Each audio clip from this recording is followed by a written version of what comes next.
नमस्कार, आप देख रहे हैं STN न्यूज और मैं हूं आपके साथ ज्योतिका। चलिए एक नजर डालते हैं आज की बड़ी हेडलाइंस पर। पंजाब में बिजली पानी संकट पर बलबीर सिद्धू का आप सरकार पर हमला। रयात बेहरा ग्रुप ने गुरुद्वारा बाबा दीप सिंह जी को भेंट की बस।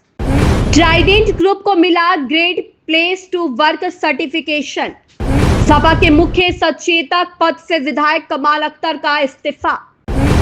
ग्राम सचिवालय में 1 जुलाई से बैठेंगे लेखपाल, अब नहीं लगाने पड़ेंगे तहसील के चक्कर।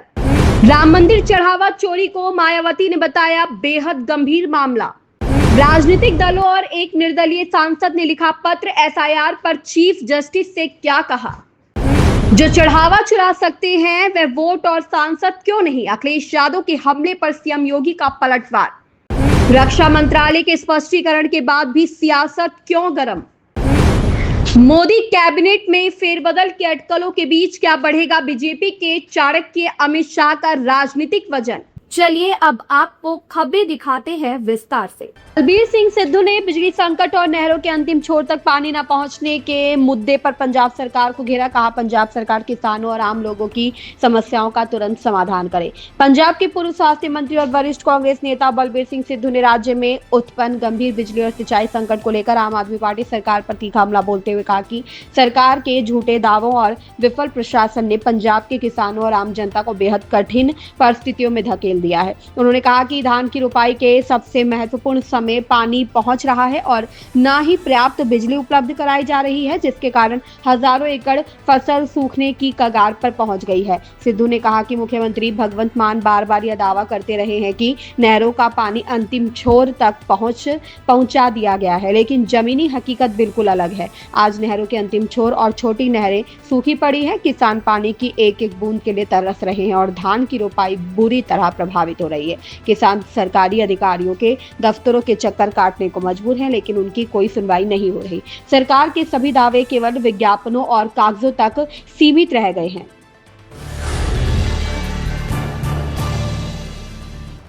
सामाजिक उत्तरदायित्व और जन कल्याण के प्रति अपनी निरंतर प्रतिबद्धता को आगे बढ़ाते हुए रयात बेहरा ग्रुप ने गुरुद्वारा बाबा दीप सिंह जी सोलखिया को एक बस भेंट की। इस पहल का उद्देश्य गुरुद्वारा साहिब द्वारा संचालित धार्मिक, सामाजिक एवं मानव सेवा से जुड़े कार्यों को और अधिक सशक्त बनाना है। एक सादे समारोह के दौरान रयात बेहरा ग्रुप के चेयरमैन गुरविंदर सिंह बाहरा, वाइस चेयरमैन गुरिंदर सिंह तथा वाइस प्रेसिडेंट जेसिका दुग्गल बाहरा ने गुरुद्वारा प्रबंधन को बस की चाबियां औपचारिक रूप से सौंपी। इस अवसर पर संबोधित करते हुए चेयरमैन गुरविंदर सिंह बेहरा ने कहा कि निस्वार्थ सेवा समाज को दिया जाने वाला सबसे बड़ा योगदान है। उन्होंने कहा कि मानवता की सेवा करना और समाज को वापस देना प्रत्येक संस्था और व्यक्ति का सामूहिक दायित्व है, जो आपसी भाईचारे, सद्भाव और करुणा की भावना को और अधिक सुदृढ़ करता है।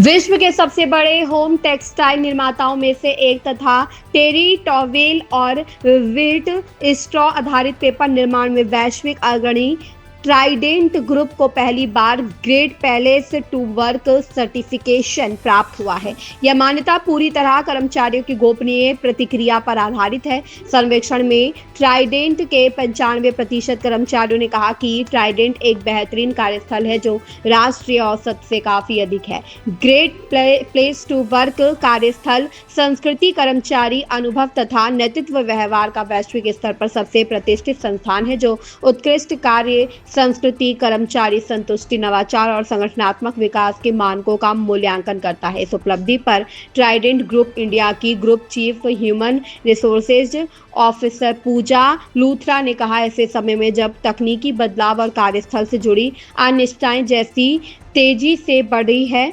ट्राइडेंट ग्रुप ने अपने सभी कर्मचारियों के कल्याण के प्रति अपनी प्रतिबद्धता को मजबूत किया है।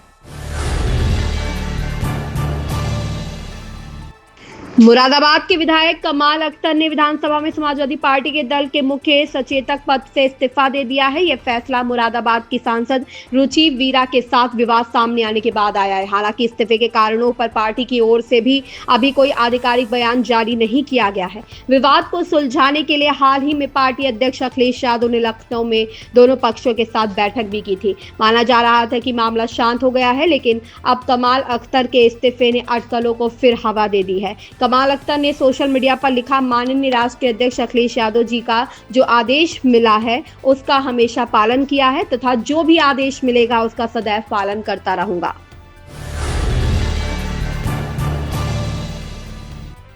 योगी सरकार ने ग्रामीण क्षेत्रों में आम नागरिकों को राजस्व संबंधी सेवाएं अधिक सुगम और पारदर्शी तरीके से उपलब्ध कराने की दिशा में महत्वपूर्ण कदम उठाया है। मुख्यमंत्री योगी आदित्यनाथ की मंशा के अनुरूप अब प्रत्येक जनपद में लेखपालों की ग्राम सचिवालयों में नियमित उपस्थिति सुनिश्चित की जाएगी।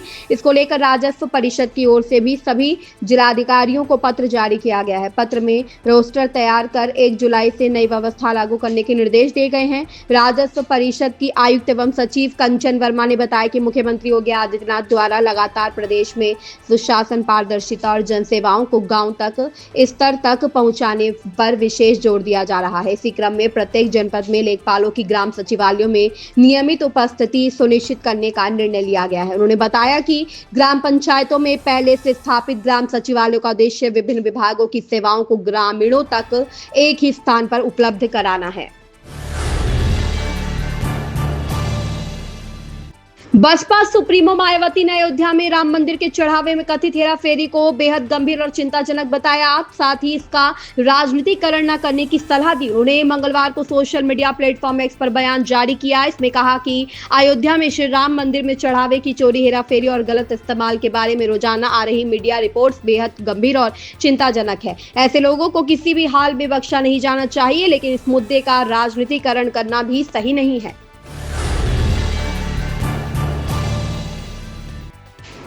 कांग्रेस ने कहा है कि 23 राजनीतिक दलों और एक निर्दलीय सांसद ने भारत के मुख्य न्यायाधीश जस्टिस सूर्यकांत को एक संयुक्त पत्र भेजा है। यह पत्र निर्वाचन आयोग की विशेष गहन पुनरीक्षण प्रक्रिया और चुनाव संबंधी अन्य मुद्दों पर है। कांग्रेस सांसद जयराम रमेश ने सोशल मीडिया एक्स पर यह जानकारी दी। इस पत्र में विपक्षी गठबंधन ने एसआईआर के पालन के मामले में न्यायपालिका से हस्तक्षेप की मांग की है। विपक्षी गठबंधन ने चुनाव आयोग की निष्पक्षता पर भी सवाल उठाए और आरोप लगाया कि चुनाव नतीजों को प्रभावित किया जा रहा है। प्रयागराज में प्रवास के दूसरे दिन सोमवार को भी सपा मुखिया अखिलेश यादव ने भाजपा पर गंभीर आरोप लगाए। कहा कि जो चढ़ावा चोरी कर सकते हैं वह वोट और सांसद भी चोरी क्यों नहीं कर सकते हैं, इसलिए सभी को सावधान रहना होगा। सिविल लाइंस स्थित एक होटल में प्रेस वार्ता में उन्होंने कहा कि भाजपा को अब ना तो चंदा मिलेगा ना ही दान, वोट भी अब कोई नहीं देगा। इसी कारण भाजपाई घबराए हैं। उन्होंने सच्चे सनातनियों से अपील की कि वह ना तो भाजपा से टिकट मांगेंगे और ना ही वोट दें। इस साल संसद के बजट सत्र में जब कांग्रेस नेता राहुल गांधी ने पूर्व सेना प्रमुख जनरल एम नरवणे की अप्रकाशित किताब के कथित अंशों का सहारा लेकर मोदी सरकार और भारतीय सेना की कार्यशैली पर सवाल उठाने की कोशिश की थी, तभी यह साफ हो गया था कि राष्ट्रीय सुरक्षा जैसे गंभीर विषय पर भी कांग्रेस राजनीतिक अवसर तलाश रही है। उस समय लोकसभा अध्यक्ष ने साफ तौर पर कहा था कि अप्रकाशित सामग्री को सदन में उद्धृत नहीं किया जा सकता, लेकिन कांग्रेस ने नियमों की अनदेखी करते हुए विवाद खड़ा करने की कोशिश जारी रखी। अब जबकि संसद का मानसून सत्र शुरू होने वाला है, तब कांग्रेस ने रक्षा मंत्री राजनाथ सिंह के खिलाफ विशेषाधिकार हनन का नोटिस देकर एक बार फिर रणनीति अपनाई है। फर्क सिर्फ इतना है कि इस बार बहाना ऑपरेशन सिंदूर को बनाया गया है। दिल्ली की राजनीति गलियारों में बड़ी हलचल चल रही है। ऐसी खबरें सामने आ रही है कि मोदी कैबिनेट में बदलाव होने वाला है। आगामी 2029 के चुनावों को ध्यान में रखते हुए टीम के नए रूप को तैयार किया जा रहा है। ऐसे में उम्मीद है कि पार्टी में कुछ फेरबदल किए जा सकते हैं और कुछ नए चेहरों को जोड़ा जा सकता है। इसके अलावा खराब परफॉर्मेंस वाले कुछ मंत्रियों की विदाई भी तय मानी जा रही है। इसी बीच केंद्रीय गृह एवं सहकारिता मंत्री अमित शाह की भूमिका को और अधिक विस्तार दिए जाने की संभावनाएं भी जताई जा रही है। इन खबरों में बस इतना ही। ऐसी ही खबरों से जुड़े रहने के लिए देखते रहिए STN न्यूज़।